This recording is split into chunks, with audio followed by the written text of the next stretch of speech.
Hey y'all, welcome back to Little Acre Homestead. My name is Rowan and today it's time for a seed update.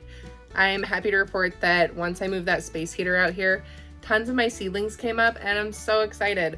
But so many came up that we need to cull some. So let's get started. Now sometimes I do get asked how do I decide which seeds I'm going to cut when I have more than one that comes up in a single pot. Obviously, we want to trim it down to just one per pot because they need room to grow and they need to not fight for resources. So I'm going to show you what I do. Typically what I look for in the cells that have more than one plant coming up is which one is bigger, which one looks like it has more full leaves, and are there any that are looking a little bit sickly.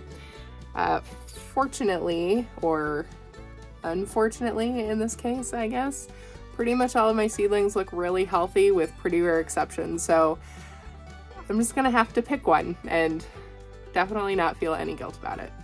Let's go ahead and get these trimmed. And I definitely recommend using small scissors like embroidery scissors or craft scissors like these so you have more control when you're clipping. Now here's some that I definitely should have trimmed sooner. This is one of my tomato trays with large red cherries, yellow centiflors, and ground cherries. I'm very happy to report that as of right now, I finally have one little ground cherry that has sprouted, but none of the other ones have. But a lot of these tomatoes are getting way too big and there's more than one per cell. So I really need to get those taken care of because they're shading out some over here as well as keeping these ones over here from sprouting at all. So let's get these ones done. I probably should have staked these floppier ones, but they're doing okay now, so I'm not too worried about it. So there's this tray done. Now these are 2 large red cherry stems and I'm gonna take these out to our green stacks, plant them and see what happens.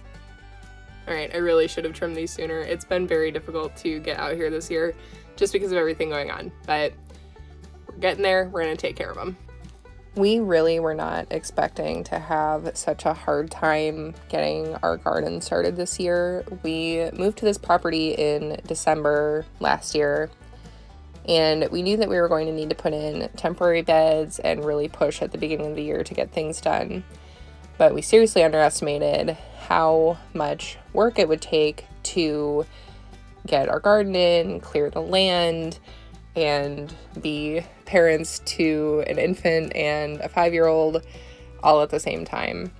It's definitely been a very humbling experience for us because we have such big goals and such big dreams that we just cannot accomplish on our timeline. And that's okay. I think that we are going to be able to get our garden started this year still, and I'm very hopeful that these plants will get put outside soon. It's definitely going to take a lot more pushing and a lot more work for us to get to that point and to get our garden beds set up and get these transplanted, but it's work worth doing, and I am so excited to do it on whatever timeline it takes. All right, and there we go. All of our started seeds have been given the best possible chance to have enough resources in every cell to thrive and hopefully grow well enough to be transplanted out into the garden beds. Fingers crossed. There are a couple of seeds that I might replant, a few super steak tomatoes, as well as, I can't believe I'm saying this, some Amish paste. We'll see how they do. I do want to make sure that we have enough cherry tomatoes as well because, like I've said in my past videos, that's what we eat the most of in this house.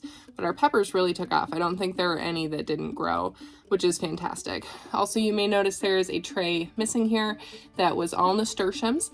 That is out on the deck right now because they were all growing so aggressively that they were starting to fight for the light, so they were ready to go outside. I don't know what it was about that tray that had them doing so well because the other nasturtiums did not get that tall yet, but they're doing great and they love it outdoors. I think this will probably be my last seed update before we get these transplanted, and hopefully that's very soon. I'm thinking it's probably going to be into May before we get that to happen. The weather here has been very weird, so I'm not too worried about having them go out that late in the season.